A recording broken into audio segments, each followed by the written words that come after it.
부동산 시장의 경착륙을 막기 위해서 연착륙의 조치를 했고 그게 일부 수요로 유입이 되면서 시장이 연착륙을 보이는 것 같았는데 다시 이제 경착륙의 모습이 나타난다고 볼 수 있고 지금 상황이 여기에 추가적으로 어떤 상저하고라든가 빠른 피벗을 통해서 시장이 반등할 수 있을 거다라고 기대하면서 이연시켜놨던 부동산 금융의 문제가 이제 현실화되기 시작한 시점이다 보니까 가격적인 측면에서도 이제 조정을 받는 시기로 간다고 보는데 굉장히 과열기에 우리가 엄청 많이 올랐잖아요. 그리고 지금 어떤 경착륙의 시그널이 보인다고 하고 연착륙이 좀 되고 지금 소강 상태로 간다고 해도 단기간에 올랐던 그 폭에서 떨어진 폭이 그렇게 크지 않거든요. 그래서 시간적으로 뭐 지금 당장 뭐 내 집 마련해야 된다라든가 어떤 급하게 판단해야 되는 시기가 바로 와 있다고는 보지 않습니다. 조금 더 관망하셔도 될 거라고 생각합니다. 바닥은 조금 더 남았다라는 말씀이신 거죠? 기본적으로 지금 우리가 집값이 올라가게 된 원인들을 생각을 해보면 그동안 풀렸던 유동성의 기초에서 많이 올라갔다고 볼 수 있는데 그 유동성 자체를 지금 유지해 줄 수 없는 환경이 왔고 그리고 또 소득이나 또 어떤 대출의 환경들을 고려해 봤을 때는 아직도 조정의 폭이 많이 남았다고 생각을 합니다. 연착륙이라는 거는 시장이 가격이 급격하게 떨어지고 있음에도 거래가 살아나지 않는 모습을 보이는 것이 경착륙이고 아무리 이제 합리적인 가격이 나왔음에도 불구하고 물건이 팔리지 않는 지경까지 오는 게 이제 경착륙이잖아요. 아예 시장이 움직이지 않는.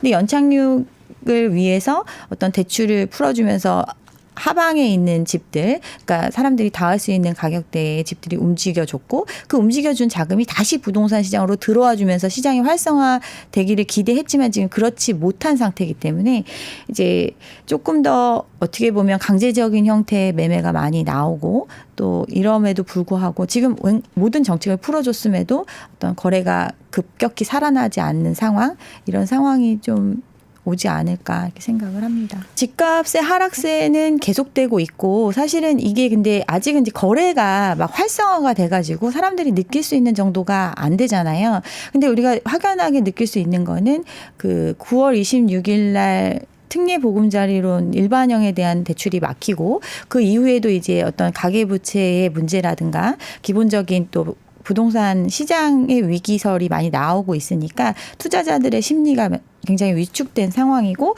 이게 결국에는 거래량으로 나타나고 있거든요. 실질적으로 거래되는 양 자체가 22년 하반기 수준의 거래량, 서울 기준에서 1000건대의 거래량을 보였었는데 지금 그 시기로 돌아간 상태거든요. 그리고 작년에 어떤 특별 대책이 나온 이후에 13 대책 나온 이후에 살아났던 거래량 이거와 비교해 봤을 때도 3분의 1 수준 그러니까 3,000건 넘어갔던 수준에서 이제 다시 1,000건대 이 수준으로 내려왔잖아요. 그만큼 시장에서 가격이 좀 내려갔다고 하는데도 거래가 살아나지 않는 현상, 그리고 거래가 완전히 소강된 상태의 모습으로 지금 이어지고 있거든요.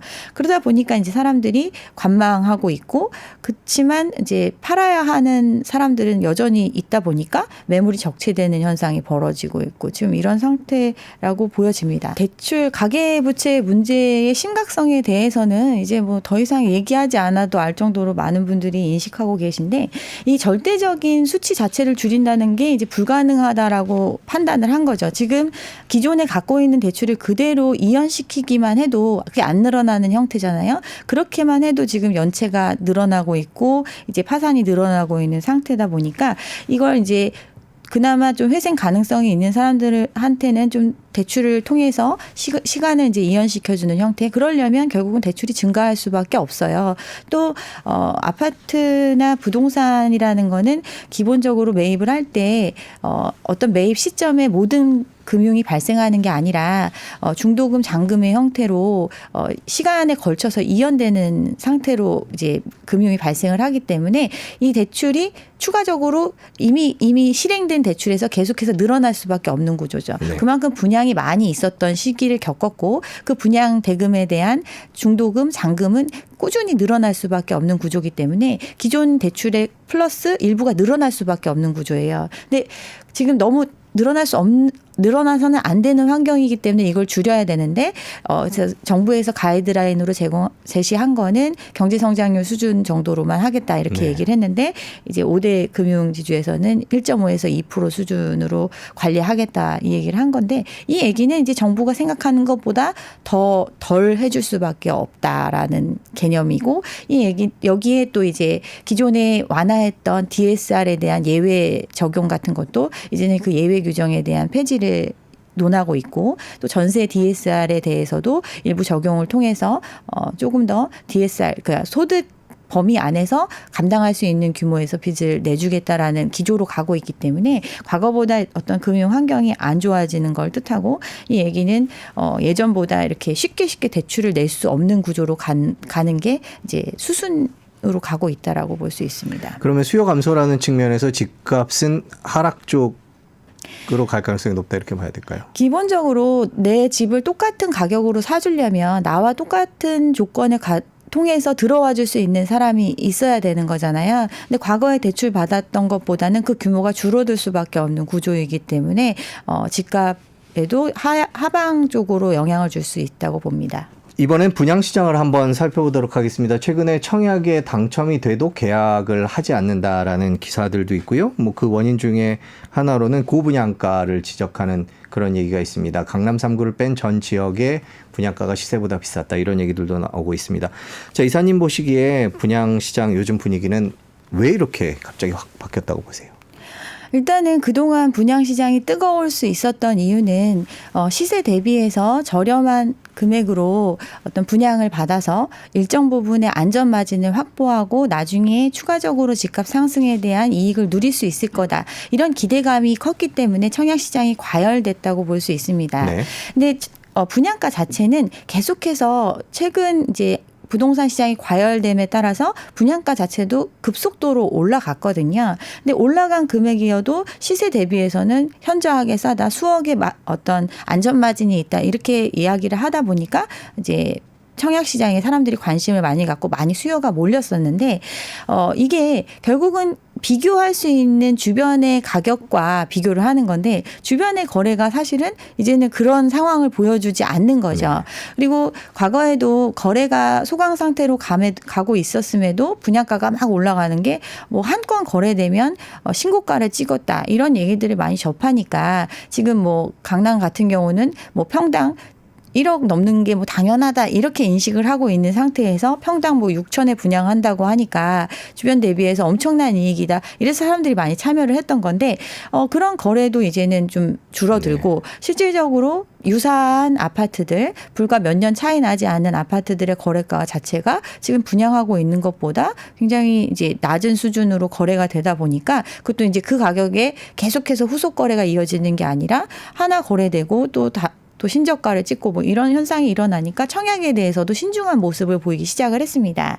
그렇지만 입지가 좀 괜찮고 뭐 주변 대비해서 그래도 이익이 있을 거다라고 기대하는 단지는 이제 수백 대 1의 경쟁률을 보이는 형태로 마감이 됐는데 막상 이제 당첨이 되기 전까지는 당첨이 되면 그 이익이 있을 거다라고 기대해서 들어오지만 일단은 현실이거든요. 당첨이 되고 나면 그 자금을 마련을 해야 합니다. 이 자금 조달에 대한 부분이 현실적으로 다가오고 그렇게 부담을 했을 때 금리가 계속 올라가고 있는 상황 또는 지금 올라가지 않더라도 현 상황이 장기간 유지될 개연성이 높은 상황에서 섣불리 그런 선택을 하지를 못하니까 이제 포기하는 사람들이 생겨나고 이 포기한 물건에 대해서도 이제 줍줍이라는 걸 통해서 이제 무순위 청약을 통해서 지금 팔고 있는데 이것도 1차에서 경쟁률이 뭐 수십 대 1을 보였어도 결국은 미계약으로 남고 또다시 2차로 나오고 이런 현상이 지금 벌어지고 있습니다. 그만큼 사람들이 어떤 리스크를 테이킹 해가지고 이익이 있을 거다라는 확신이 있는 시장이었다면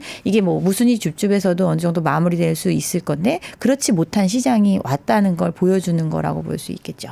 내 집 마련을 고민하시는 분들은 항상 제가 강조드리는 게 리셀을 염두에 두지 않고 내가 이 집을 감당할 수 있는 수준의 그런 집을 항상 염두에 두셔야 된다고 말씀을 드리고 있고요.